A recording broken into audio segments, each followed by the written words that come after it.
Okujjuza ekifo ky'omubaka wa Kawempe Division North kulangiriddwa akakiiko k'ebyokulonda. Kibaddemu omugenzi Muhammad Segirinya eyaziikiddwa Sunday wedde nga Parliament yawandiikidde akakiiko okusinziira ku mwogezi waayo Chris Obore. Parliament has requested the Electoral Commission to organize and conduct a by-election to fill that vacancy so that the people of Kawempe North remain represented in Parliament. That is what I can confirm. Omulamuzi Simon Byabakama ssentebe w'akakiiko k'ebyokulonda agamba balina ennaku 6 okutegeka okulonda. Tikiraka bamala otuwandiikira nga akakiiko k'ebyokulonda tulina okuteekawo enteekateeka ey'okujjuza ekifo ekyo mu nnaku 6.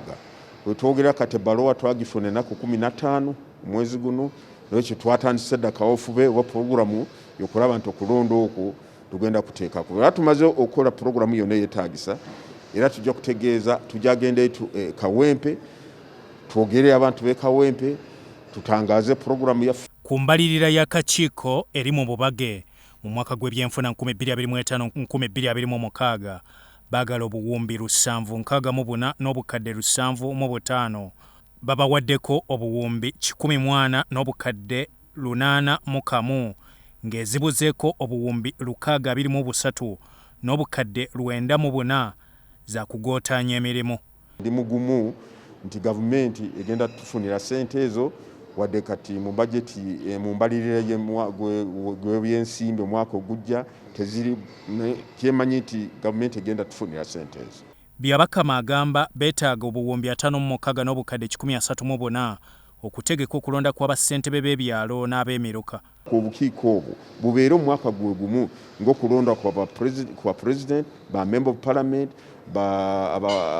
abakulembeze be gavumenti z'ebitundu bibeera mu mwaka gumu. N'olwekyo kyobola tugamba nti naye ssente ezo okulonda okunaku n'agenda kubeerawo mu mwaka gwa 2026.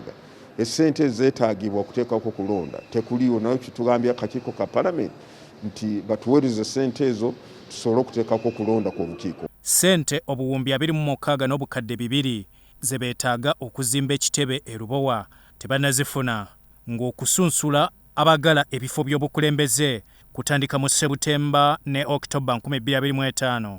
Okulonda kube ku ntandikwa y'omwaka ogujja.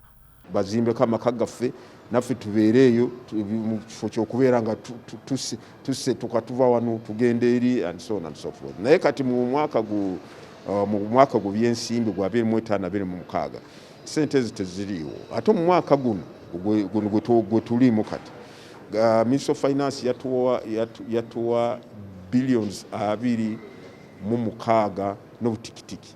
Naye ku ssente ezo badde tebanatuwawo ssente yonna. N'ekyo twogera kati omulimu gw'okuzimba amaka gaffe tegunatandika, twogera kati. Bya Muhammad Wamala ne Eric Sebala Musoroti TV Omunyo.